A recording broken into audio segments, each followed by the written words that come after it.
Okay, you ready? Yeah. You sure? Yep. Okay, you tell him hike. Hike! Hike! Cool. Nice. Oh my gosh. Hike! I'm by, hike! Okay, cool. I'm here at Aspen Animal Shelter in beautiful Aspen, Colorado, run by an amazing man called Seth Sachson. And the reason why I'm coming here is because this shelter is a self-sustaining model that shelters all over the country could learn from. And what Seth does is pretty amazing in itself because he rescues a lot of sled dogs and then races with them. So come along with me and find out more. I'm Victoria Stilwell. Join me as I travel the US and discover stories of dogs and humans impacting each other's lives for the better. This is American Dog. Hey, how are you? My name is Seth Sachson, and I am the Executive Director of the Aspen Animal Shelter.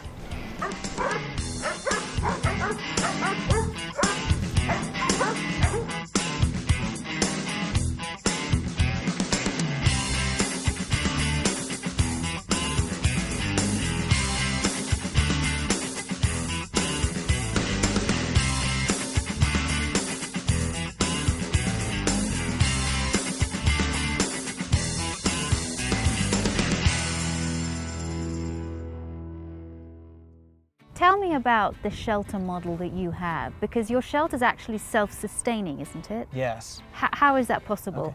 Well, I love it. For 20 years I've had a for-profit, self-sustaining facility. So, in essence, the animals with homes generate revenue to support the animals without homes. So an animal that's in the shelter is being financially supported by the animals that are boarding, or if we have a dog that comes for grooming. And so it's really neat. It's what I think is the most beautiful in economics, they call it a virtuous circle, is that it just keeps on going because let's say we have a beagle in the shelter right now that's being supported by a golden retriever who's boarding.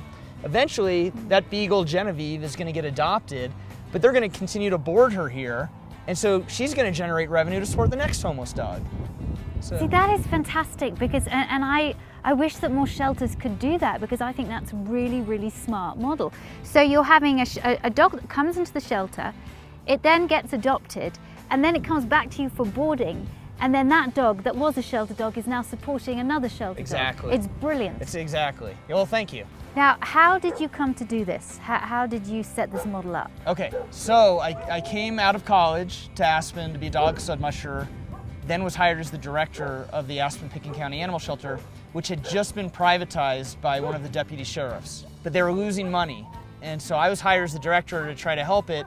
When I got the contract, I just have never felt so sure about something in my life, and I knew what I could do to make this profitable and make it successful.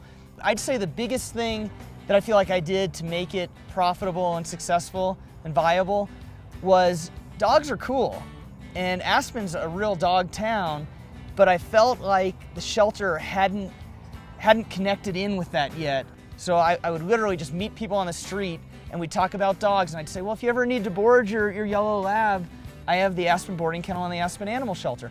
And it just, in that first year, it just blossomed and exploded, and it's all been a whirlwind, and it just took off. And then fast forward, and everything kept evolving. In '95, I decided that the dogs and the people needed a new facility, because not only for the dogs, you need a facility to be inviting. You want the public to come in. Of course, you give them a good adoption experience, Right. they're more likely to adopt. It's all about, I always say, first and foremost, the animals need to be happy, healthy, safe. So a new shelter is necessary because the more people that come in, the more enriched the animals' lives are and the more animals that are adopted. Now tell me what kind of dogs you have here, because Aspen being the place that it is, are you bringing other dogs in from other areas and other regions as well? Yes. So that's where my nonprofit plays a role. We all sat down and we kind of struck a deal that anytime I have open kennels, I fill them with what we call goodwill animals. They're not from Aspen or Pickens County. They're from wherever we choose animals need help, and we rescue a bunch off of death row all over the country. We have, in terms of numbers, usually we have about 30 homeless dogs that are up for adoption, and our boarding kennel usually houses about 30 dogs. On average, we have about 25 homeless cats, and the boarding kennel usually houses about 4 boarding cats. And you also have birds here, I see. We have a lot of different animals. We have probably right now, I think we have like 11 birds right now. I'd say about 3 of them are up for adoption. We're boarding 1, probably 3 adoptables, and we have Doggie Daycare during the day. That's where the money's coming in. We have 5 yards all around the facility, so let's check out Doggie Daycare so you can see what they do when they're outside. So this is where it all happens, and they play and they have a blast, and they wear themselves out. And it's good socialization for them because especially young dogs can grow up learning how to play with other dogs. I've never been closed in 20 years, so the place is just always rocking. It's sometimes different dogs, but same things happening. They're all playing, running around. It's good for their mind and for their bodies, Doggie Daycare. Now, when people think of sled dogs, they think of Huskies. Right. Or Husky types. Now, I might see one Husky mix here, but your other dogs don't look like they're racers at all. Can you tell me why? Yeah, definitely. It's a common misconception, which all day long I'm educating people. And so when you go to a race, the majority look more like my dogs, and my dogs are actually Alaskan Huskies. An Alaskan Husky is not a pure breed. It's any Husky mixture that you create to be a good sled dog. These guys have American Foxhound, German Short-Haired Pointer, and Husky. How fast would you say they go when they're sprinting? So when we do a 4-mile race on a fast course, we're doing 15 minutes. If it's a slow course with a lot of hills, and it can go anywhere from like 16 to 17 minutes. So this is fast. It's fast. But when we go today, we're gonna go slower because we'll have, not that you're heavy, but we'll have your weight. It's all right. It's all right. No, I get it. I get it. The one thing I will state is with dog sledding, a lot of people have a problem with it, and that's why I'm glad you're videoing today, because you'll see they love it. I didn't brainwash them to love it. Nope. They love it, and what I'm proud of is that they have an amazing life on the trail and off the trail. Yeah. So these are my babies. They're happy. I love them. I cuddle with them, and you'll see as we're going. They're happy dogs.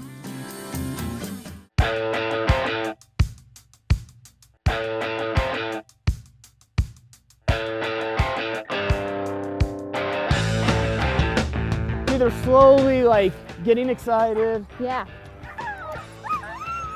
And this is fun for him because in my race last weekend, I switched up the leaders and she ran with Ryan in front.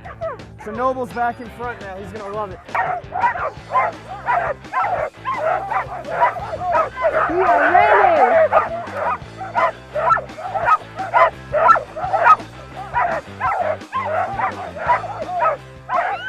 This is amazing because they are so excited. This is what these dogs were born to do. This is the best part of their day. And I love to see this. All of this noise.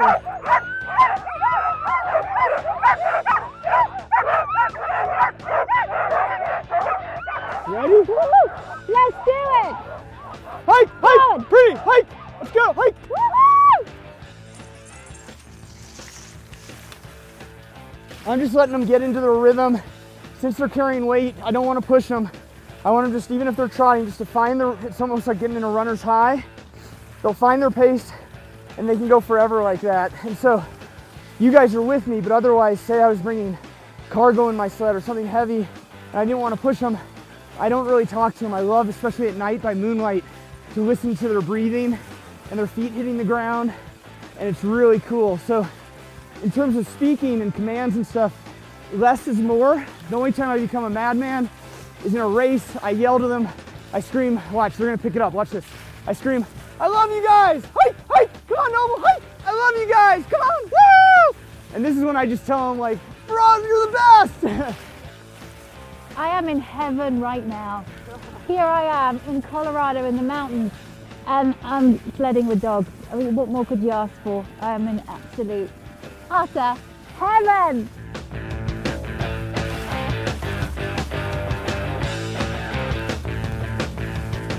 That was amazing. Thank you, Seth. Sure, it was That fun. was the most incredible thing I've ever done.